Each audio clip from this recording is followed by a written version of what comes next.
જય સદગુરુદેવ. માનવ મહિમા ભાગ 161. હે માનવ, આ ગુરુવા લોકો દેવનકા દેવ બનીને બેઠા છે. તે જ્ઞાન આપવા બેઠા છે કે માનવને મૂર્ખા તો નથી બનાવતા ને? તો કૃષ્ણ ભગવાનના ગીતા જ્ઞાનમાં ઉલ્લેખ છે કે કૃષ્ણએ પોતાનું વિરાટ સ્વરૂપ અર્જુનને બતાવ્યું. જોકે આ હકીકત વાત અને બનાવેલી વાતમાં ફરક છે. ઠીક છે, તે ચોખવટ તો કોઈ બતાવવા વાળું મળે ત્યારે ચોખવટ થાય, બરાબર ને? બાકી દેવોની વાતો તો કપટની જ હોય છે. તો કહેવાનો મતલબ, આપણે જ્ઞાની સદગુરુ દેવનકા દેવ પાસે જ્ઞાન લઈએ છીએ ત્યારે તે દેવનકા દેવ આપણને કૃષ્ણના કે બધા જ અવતારી દેવોના ઘર બતાવે છે. અને તે વિરાટ સ્વરૂપના દર્શન જો કૃષ્ણ અર્જુનને કરાવી શકે તો તમે તો દેવનકા દેવ સદગુરુ છો. તો અમને કૃષ્ણએ અર્જુનને બતાવેલા વિરાટ સ્વરૂપના નયનોથી દર્શન કરાવો, આવો પ્રશ્ન કરો. જોજો મૂર્ખ ન બનતા. આ ચર્મ દ્રષ્ટિએ દર્શન થાય છે, અંતરલોચનની વાત તો પછીની છે. તો કહેવાનો મતલબ, તો તે સ્વસ્વરૂપી છે અને વૈરાટ છે, અને તે વૈરાટ સ્વરૂપના દર્શન કરાવે પછી સ્વરૂપ એટલે નિજ આત્માનું ઘર તે સ્વસ્વરૂપને પાર આત્માનું સ્વરૂપ છે. તો જેમ આત્મા અરૂપી છે તેમ પરમાત્માનું કોઈ રૂપ નથી. તો પરમાત્મા ચિહ્ન માત્ર છે, એટલે પરમાત્મા સ્વરૂપ કહેવાય છે. એટલે હે માનવીઓ, આટલું જ્ઞાન નજરે જોવાય ત્યારે સમજવું કે હવે આપણે દેવોના લોકમાંથી મુક્તિ માર્ગે ચડ્યા. બાકી દેવોના લોકમાંથી 84 લાખ યોનિમાંથી છુટકારો પામવો તે તો ખાંડાની ધાર ઉપર ચાલવા જેવો છે.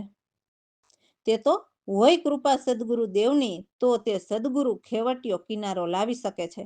એટલે એવું ન સમજવું કે દર્શન થઈ ગયા એટલે જન્મ મરણની 84 છૂટી ગઈ. વિચારો, મનન કરો, રામ ભરોસે. તો હે માનવ, અમને અમારા સદગુરુ પ્રવીણ રામે સત્ય જ્ઞાન સંભળાવ્યું છે, એટલે અમારા સદગુરુ કૃપાથી કહું છું કે દરેક માનવ આવા સત્ય જ્ઞાનીના જ્ઞાન સાંભળો, જેથી મનુષ્ય જન્મનો ફેરો સફળ થાય. જ્ઞાનને શુદ્ધ નિષ્ઠાથી બસ અમારા સદગુરુ પ્રવીણરામના જ્ઞાન પ્યારા કરી લ્યો. આવા સત્ય જ્ઞાન તો કરોડોમાં કોઈક જ બતાવે છે. ખોટા જ્ઞાન પીરસવા વાળા તો કરોડો ગુરુ મળે છે, પણ એ કપટી ગુરુનું જ્ઞાન સાંભળીને શું કામ છે તમારે? શું એવા ખોટા જ્ઞાનથી તમારો મનુષ્યનો ફેરો સફળ થઈ જશે? તમે જ વિચારો ને. અષ્ટપુરી ઉપાધિ ભાસે, એટલે 5 તત્વ અને 3 ગુણ એ આઠીમાં દુઃખ જ છે, જે સોહમ ઘરની ધારા છે. અને સદગુરુ તેમાં પણ પ્રકાશે, એટલે એ અષ્ટપુરીના કોઈ તત્વ સદગુરુને ન નડે. સદગુરુ તો અષ્ટપુરીથી પર પરમાત્માને ભજે. પછી 7 અવસ્થા છે, ત્યાં જ વિલાસા છે. એ પણ સદગુરુ ભિન્ન ભિન્ન કરીને બ્રહ્મવેતા ગુરુ મુખધારાથી પ્રમાણ કહે છે. જે ભ્રાંતિ, પરોક્ષ, અજ્ઞાન અને હર્ષ, શોક, અપરોક્ષ, નિદાના આ 7 અવસ્થામાં વિલાસા છે, તે સદગુરુ સમજાવે છે. કર્તા, ભોગતા, ભ્રાંતિ, ઉપાધિ એ બ્રહ્મ પરોક્ષ જ્ઞાનના સાધી છે. હું બ્રહ્મ એ અપરોક્ષ સમાધિ જાણું, હું લખું ન બ્રહ્મ પ્રકાશને. એટલે સદગુરુ એ 4 કર્તા, ભોગતા, ભ્રાંતિ અને ઉપાધિ એ સદગુરુ ન લખે, એટલે એ જૂઠા મિથ્યાથી બનેલ ખેલમાં ન રાચે, કેમ કે એ સર્વ અજ્ઞાન કહેવાય. તો આવરણ છવાય અને અસ્તવાપાદક, એટલે જ્યાં અજ્ઞાનના અંધારા હોય એ બંને વિધિ આવરણ છોડીને ભ્રાંતિ, અજ્ઞાન, શોક અને સંશય રહિત સદગુરુ કે હું આનંદ મનાવું, તો એ પરમાત્મા સાથે આનંદ મનાવવાની વાત કરે છે. કેમ કે સદગુરુની સુરતા હંમેશા પરમાત્મા સાથે એકતાર હોય છે. શૂન સાધન સહિત વિચાર કરીને ભ્રાંતિ, પરોક્ષ અને અજ્ઞાન, હર્ષ, શોક, અપરોક્ષ, નિદાના અને બંને આવરણમાં 7 અવસ્થા નિજ સતગુરુની સન્મુખ ગાઈને શૂનમાં સાધન સહિત વિચાર કર્યા, તો હું તું એ મૂળ અવસ્થા છૂટે. તો સમજો કે 7 અવસ્થાની જે અવિદ્યા છે તે ખોઈને માનજે. 7માં અહમ બ્રહ્મ હોય, જે સત્સંગમાં અધિષ્ઠાન એટલે મુખ્ય સ્થાન સ્થિર ઠેકાણા લખીને સદગુરુ પ્રભુમાં મતવાલા બની ગયા. સદગુરુ પ્રવીણરામ બ્રહ્મને જાણનારા, બ્રહ્મજ્ઞાનના ડંકા દેતા એવા સદગુરુને પામીને દાસલાલ નિર્ભય બની ગયા. જે નિજ નિજમાં લખ્યા ગલતાનને એટલે પરમાત્મામાં મગ્ન બનીને આ પાપમાં સમાયા. જય સદગુરુદેવ. સાંભળો સત્યો પ્રવીણરામના જ્ઞાનને, શુદ્ધ નિષ્ઠા કરી લે પ્યારા રે. અષ્ટપુરી ઉપાધિ પાસે સતગુરુ તેમાં પ્રકાશે રે. સાત અવસ્થા ત્યાજ વિલાસા, સાંભળ ભિન ભિન કરી પ્રમાણને. બ્રહ્મવેતા ગુરુ મુખ ધારા, સાંભળો સત્ય પ્રવીણ રામના જ્ઞાનને. કરતા ભોગતા ભ્રાંતિ ઉપાધિ, બ્રહ્મ પરોક્ષ જ્ઞાનના સાધી રે. હું બ્રહ્મ જાણ અપરોક્ષ સમાધિ, હું લખું નહીં બ્રહ્મના પ્રકાશને. સૌ મળે અજ્ઞાન એ ચારા, સાંભળો સત્ય પ્રવીણ રામના જ્ઞાનને. શુદ્ધ નિષ્ઠા કરી લે પ્યારા. ભ્રાંતિ અજ્ઞાન શોક એ ભાઈ, સંશય રહિત હું રસ મનાવી રે. આવરણ છવાય અસ્તવા પાદક યાણીને, એ બે વિધિ આવરણ સારા રે. સાંભળો સત્ય પ્રવીણ રામના જ્ઞાનને, શુદ્ધ નિષ્ઠા કરી લે પ્યારા રે. ભ્રાંતિ પરોક્ષ અને અજ્ઞાન, રસોક અપરોક્ષ નિદાન રે. દેવું આવરણ સાત જાણિયા, નિજ સદગુરુ સન્મુખ ગાયને. સુન સાધન રહી સહિત વિચાર, સાંભળો સત્ય પ્રવીણ રામના જ્ઞાનને. હું તો મૂળ અવસ્થા તે સત જાણ્ય વિદ્યા કોઈ રે. સપ્તાતીત અહમ બ્રહ્મ હોઈ, સત્સંગમાં અધિષ્ઠાનનો. લખી આપ થયા મતવાલા, સાંભળો સત્ય પ્રવીણ રામના જ્ઞાનને. પ્રવીણ રામ ગુરુ બ્રહ્મવેતા, બ્રહ્મ જ્ઞાનના ડંકા દેતા. દાસલાલ થયા નિર્ભય નિજ નિજયા, દાસલાલ થયા નિર્ભય નિજ નિજમાં લખ ગલતાનને. મગ્ન બની આપમાં આપમાં સમાયા રે. મગ્ન બની આપમાં સમાયા રે. સાંભળો સત્ય પ્રવીણ રામના જ્ઞાનને, શુદ્ધ નિષ્ઠા કરી લે પ્યારા રે. રામ ભરોસે.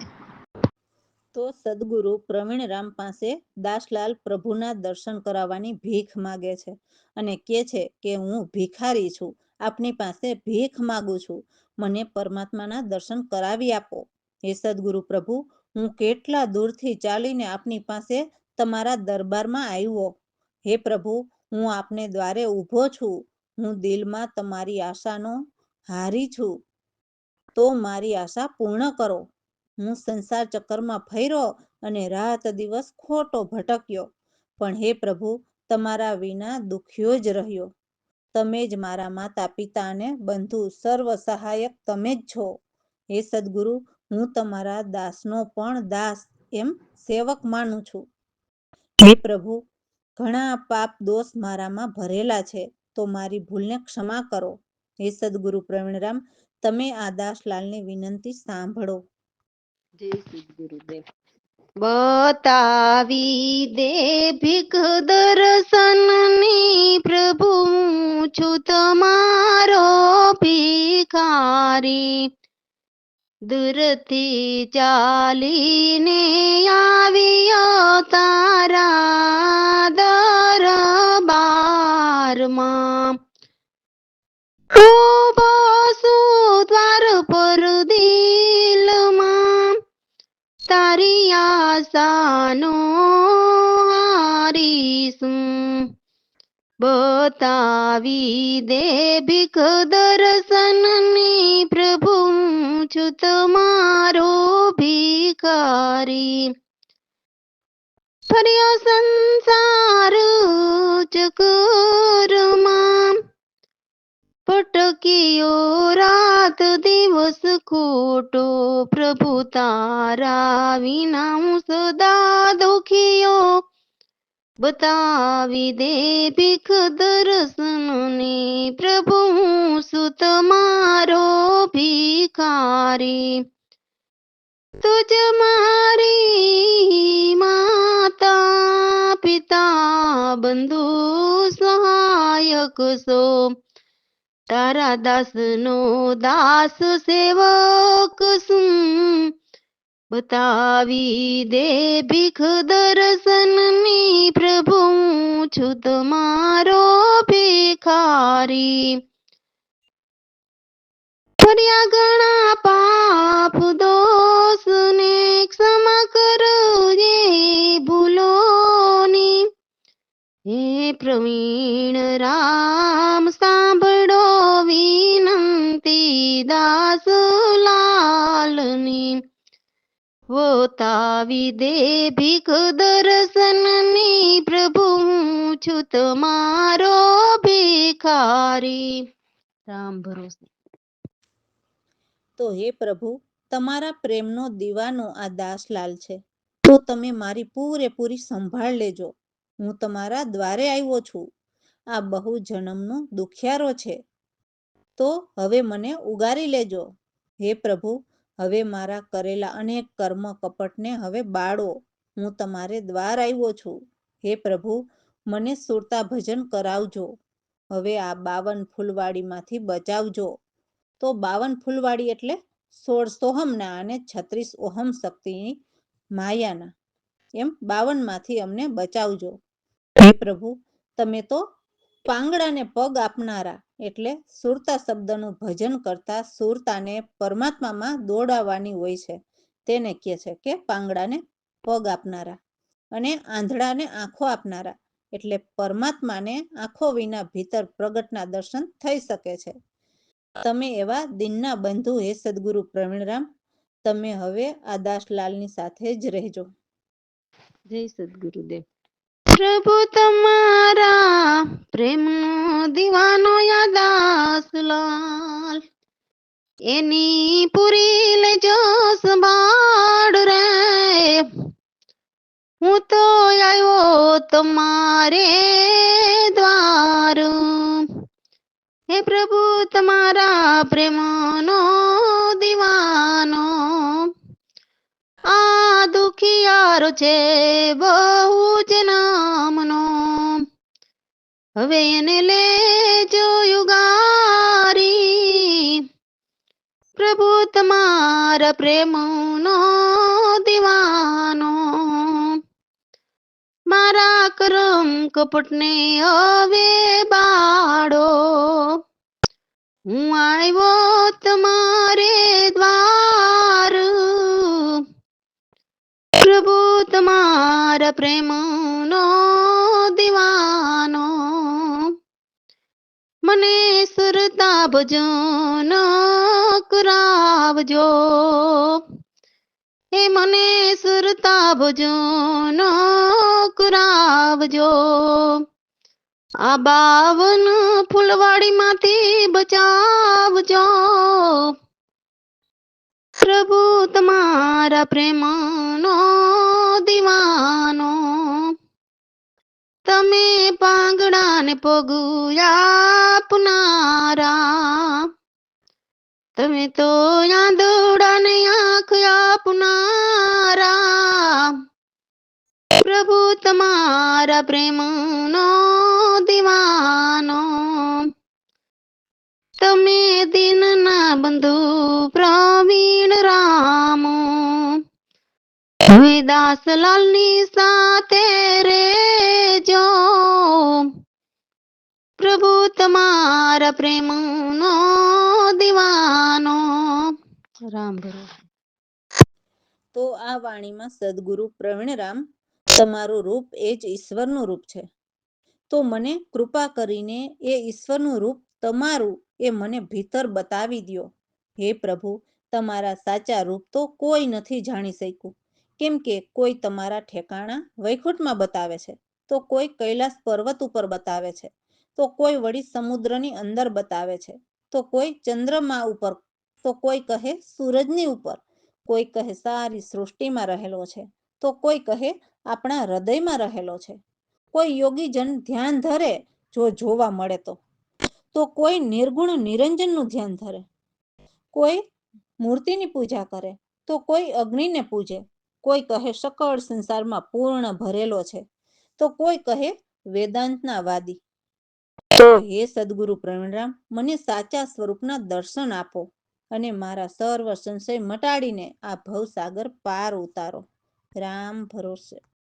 જય સદગુરુદેવ.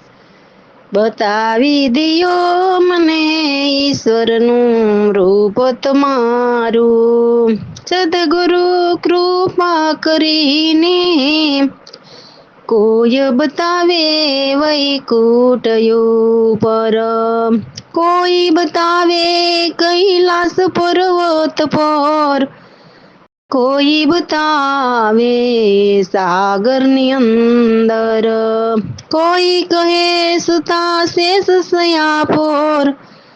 બતાવી દિયો મને હે ઈશ્વરનું રૂપ તમારું, કોઈ કહે ચંદ્ર ઉપર, કોઈ કહે સૂરજ પર, કોઈ કહે સારી સૃષ્ટિમાં, કોઈ કહે હૃદયની અંદર. બતાવી દિયો મને હે ઈશ્વરનું રૂપ તમારું, કોઈ ધરે ધ્યાન યોગીજન, કોઈ ધરે ધ્યાન નિર્ગુણ નિરંજનું, કોઈ મૂર્તિ પૂજે, કોઈ અગ્નિ પૂજે. બતાવી દિયો મને ઈશ્વરનું રૂપ તમારું, સકળ સંસારમાં પૂર્ણ કહે વેદાંતના વાદી, તે પ્રવીણ રામ સંશય મટાડી ઉતારો ભવ સાગર પાર. બતાવી દિયો મને ઈશ્વરનું રૂપ તમારું. રામ ભરોસે.